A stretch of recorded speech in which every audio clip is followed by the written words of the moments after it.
क्रियान्वित। देवलोक की वर्णन व्यवस्था है वो। अब वो लोग बड़े ध्यान से सुनते हैं। देवलोक की मतलब कश्यप अदिति के गर्भ से देवराज इंद्र प्रकट हुए, तो ब्राह्मण थे या नहीं। लेकिन वहाँ देखिए देवराज इंद्र की जाति क्षत्रिय, कहाँ बृहदारण्यक में कर्म चूँकि क्षत्रिय का करते हैं, रक्षा का काम करते राजा धीराज। क्या आप बड़े खुश हो गए क्या? आपकी वर्णन व्यवस्था इतनी ऊंची है कि मर्त्य लोक में वो लागू नहीं है, दिव्य लोक की बात। अब वसु हो गए वैश्य, त्वष्टा आदि हो गए, अमुक अमुक देवताओं में हो गए शूद्र। लो जी, अब ये कहाँ से आया, कहाँ से आया? तो वहाँ अच्छा भगवान विष्णु विराट से वर्णन व्यवस्था चलती है ना। भगवान विष्णु पर कौन वर्णाश्रम का नियम लागू है? ब्रह्मा जी पर ही लागू नहीं है। अगर लागू है तो प्रथम ब्राह्मण ब्रह्मा जी हैं। विष्णु भगवान पर तो वर्णाश्रम लागू नहीं है। फिर वो क्षत्रिय अपने को क्यों गिनते हैं? रक्षा का काम करते हैं, क्षत्रियत्व का अपने में आरोप करते हैं, और अपने पोते की लात को भी ब्राह्मण की लात समझकर भृगुलता, माने पितामह हो गया क्षत्रिय, अब पोता हो गया ब्राह्मण। ये तो कल्पना ही नहीं कर सकते क्या? किसी भी ढंग से पितामह क्षत्रिय, पोता ब्राह्मण, ये कौन सी वर्ण व्यवस्था है? भगवान अपने में क्षत्रियत्व का आरोप करते हैं। श्रीमन नारायण तक तो वर्ण व्यवस्था लागू ही नहीं है। क्या ब्राह्मण देव? तो अब आर्य समाजी बड़े प्रसन्न हो जाते हैं। ये देखो, हमने कहा मर्त्य लोक में वो अवर कोटि की वर्णाश्रम व्यवस्था है। स्वामी दयानंद जी ने इस वर्ण व्यवस्था का वर्णन किया। वो देवलोक में चरितार्थ है, वहाँ कर्म से ही जाति मानी जाती है। नहीं तो इंद्र को किस मुख से हम क्षत्रिय कह सकते हैं? अग्नि को किस मुख से ब्राह्मण कह सकते हैं? देवताओं में अग्नि हो गए ब्राह्मण, चंद्रमा हो गए ब्राह्मण। सोमोस्माकम ब्राह्मणा नाम राजा। क्या सोम? सोम का अर्थ सोमलता भी है, सोम का अर्थ चंद्रमा भी है। चंद्रमा का नाम क्यों दे दिया सोमलता को? तिथि के हिसाब से उसके पत्ते बनते हैं, झड़ते हैं। तिथि शुक्ल पक्ष कृष्ण पक्ष में काया, ये जो है ना अपने यहाँ सोमलता, उसमें ये विशेषता होती।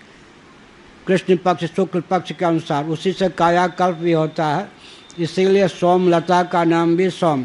ये श्रुति है, लेकिन श्री महाभारत में उद्धृत है सोमोस्माकम ब्राह्मणा नाम राजा। जब कोई ब्राह्मण युवराज को राजा धीराज के पद पर अभिषिक्त करते थे तो एक मंत्र बोलते थे। क्या मंत्र होता था? सोमोस्माकम ब्राह्मणा नाम राजा। हे राजकुमार सावधान, आपका अभिषेक में राजा धीराज के पद पर, हाँ हम आपका अभिषेक राजा धीराज के पद पर कर रहे हैं। अभिषिक्त होने के बाद हम ब्राह्मणों पर शिकंजा मत कसना। हमारे राजा का परिचय हम देते हैं, सुन लो। सोमोस्माकम ब्राह्मणा नाम राजा। अत्रिनंदन जो चंद्रमा हैं, हम ब्राह्मणों के राजा वो हैं, आप नहीं। क्षत्रियों के द्वारा ब्राह्मण पे शासन नहीं, हम ब्राह्मण। इसका मनोविज्ञान क्या है? मन के देवता कौन है? राजेंद्र जी हंस रहे, राजेंद्र नाम है राजेश जी, हंस रहे कि इनका शासन हम लोगों पर नहीं है, क्षत्रिय है। ठीक है। सोमो, हाँ, सोमोस्माकम ब्राह्मणा नाम राजा। अत्रिनंदन चंद्रमा सोम, हम ब्राह्मणों के राजा हैं। मनोविज्ञान क्या हुआ? मन के देवता सोम हैं। चंद्रमा के अनुग्रह से हमारा मन इतना संयत है कि स्वप्न में भी कुमार्ग पर जाता नहीं, कुमार्ग में जाता नहीं। अर्थ हुआ या नहीं? सोमोस्माकम ब्राह्मणा नाम राजा। तो देवताओं में चंद्रमा ब्राह्मण हैं, अग्नि ब्राह्मण हैं। अग्नि की अभिव्यक्ति कहाँ से हुए? मुख से। मुखाद अग्नि रजायत। अब ये जो वर्ण व्यवस्था है वहाँ पर कर्म के अनुसार हो गया ना। हेलो, हाँ, अरे आप देवता की बात कर रहे थे, पशु पक्षी पे आ गए। एक ढंग से तो बोलो आप। और पहले कह दिया कि वाचिक कर्म के फलस्वरूप पशु पक्षी होता है। हाँ, वर्णन व्यवस्था पक्षियों में कौन होते? ठीक है, विश्व रूप के 3 सर कट गए तो क्या क्या कौन कौन से पक्षी बने बोलो?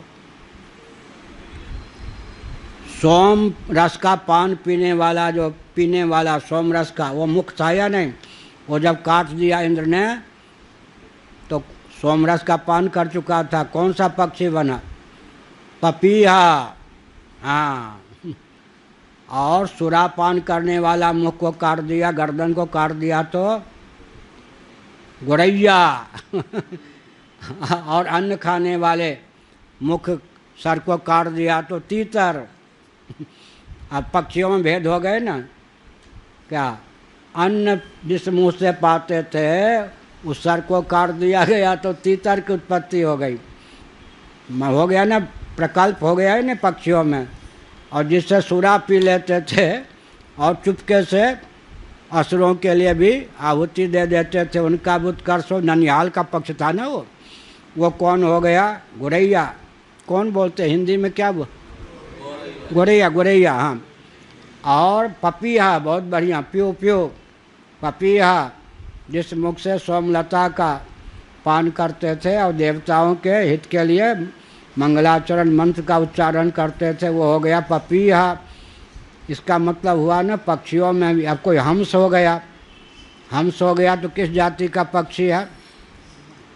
हंस हो गया। फिर हंस हुआ या नहीं? अब कोई कौवा हुआ, शपथ कोटि का हो गया ना, कौवा हुआ। कौवा का भोजन और हंस का भोजन अलग अलग है या नहीं?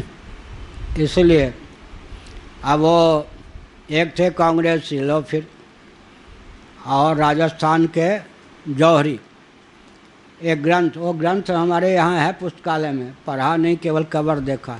रत्न परीक्षा नामक एक अद्भुत ग्रंथ है अपने यहाँ, रत्न परीक्षा, एक ही प्रति है। रत्न परीक्षा नामक को जौहरी ने पुस्तक लिखी और जगजीवन राम बाबू को भेंट करने गया। कांग्रेसी कहा बाबूजी पढ़ के कुछ टिप्पणी कीजिएगा। जगजीवन राम जी ने वो पुस्तक पढ़ी, बाद में कहा कि अरे मैं तो मनुष्यों में जाति पाति को हटाने के लिए अभियान कर रहा हूँ, तुमने रत्नों में जाति पाति को सिद्ध कर दी। उन्होंने कहा बाबूजी यहाँ मैं कांग्रेसी नहीं हूँ, रत्नों में जाति पाति न मानूं तो निहाल कर दे नहीं, रत्न घातक हो जाते हैं। ब्राह्मण कोटि के रत्न, क्षत्रिय कोटि के रत्न, वैश्य कोटि के रत्न, शूद्र कोटि के रत्न होते हैं। अगर ब्राह्मण को शूद्र कोटि का रत्न दे देंगे खत्म हो जाएगा। अब हमारे वेदांती जी क्या गुरु भाई नहीं रहे, वो जो थे बीमार पड़ गए, चिकित्सक लोग कोई रोग ही नहीं पकड़ पावे, गुरुदेव के पास लाए गए। क्या बात है वेदांती, सूखते जा रहे हो महाराज, अब तो 2-4 दिन का जीवन है, बात क्या है? कोई डॉक्टर, महाराज का ध्यान गया बाहों पर, ये क्या बांधे हुए है? महाराज जो आप बांधे। अच्छा अच्छा, नकल है, इसको खोलो तुम जीवित रहोगे नहीं मर जाओगे आप। उन्होंने कहा ये हम पचा सकते हैं इसके तेज को, तुम नहीं पचा। रत्न का चमत्कार। कुछ गुरुदेव ने कहा हम जो यहाँ बांधे हैं ना, बांधते थे ना, हम में वो क्षमता है इस भुजदंड में, उस रत्न को पचा सकते, तुम में उतनी क्षमता नहीं है। हमने परख लिया तुम्हारे रोग का कारण उस रत्न को धारण करना है। तो जगजीवन राम से कह दिया आपकी बात यहाँ नहीं मानी जाएगी, हम तो बर्बाद हो जाएंगे। हमारा व्यापार ही वो है, रत्न की जाति और मनुष्य की जाति को परख करके जिस मनुष्य को जिस जाति का रत्न देना चाहिए उसी के आधार पर हमारा व्यापार चलता है। तो मनुष्य में भी जाति है। उन्होंने कहा जब रत्न में जाति है तो मनुष्य में जाति है ही बाबूजी, यहाँ हम कांग्रेसी नहीं। हो गया ना। हाँ, वो अब पाठ हो भी चलने दीजिए। हाँ, कब से? विराट से, विराट भगवान। ब्राह्मणों से मुखमासीद बाहु राजन्य कृत, विराट से। प्रथम ब्राह्मण का नाम है महाभारत में ब्रह्मा जी। हिरण्यगर्भ या विराट से वर्णन व्यवस्था है। श्रीमन नारायण पे वर्ण व्यवस्था लागू नहीं है। ऊपर सीधी बात कह दें, सुनिए सीधी बात निमाई जी, कर्म के फल रूप में जिसको शरीर प्राप्त है वहाँ से वर्ण व्यवस्था। ब्रह्मा जी का जो जन्म होता है कर्म के फलस्वरूप, कर्मोपासना के समुचित अनुष्ठान के फलस्वरूप ब्रह्मा जी का शरीर प्राप्त होता। इसलिए कार्योपाधिरयम जीव कारणोपाधिरीश्वर, वह प्रथम जीव जिसको वह प्रथम प्राणी जिसको कर्म के फलस्वरूप शरीर मिला, वो प्रथम क्या वहाँ वो वर्णम व्यवस्था का उद्गम स्थान।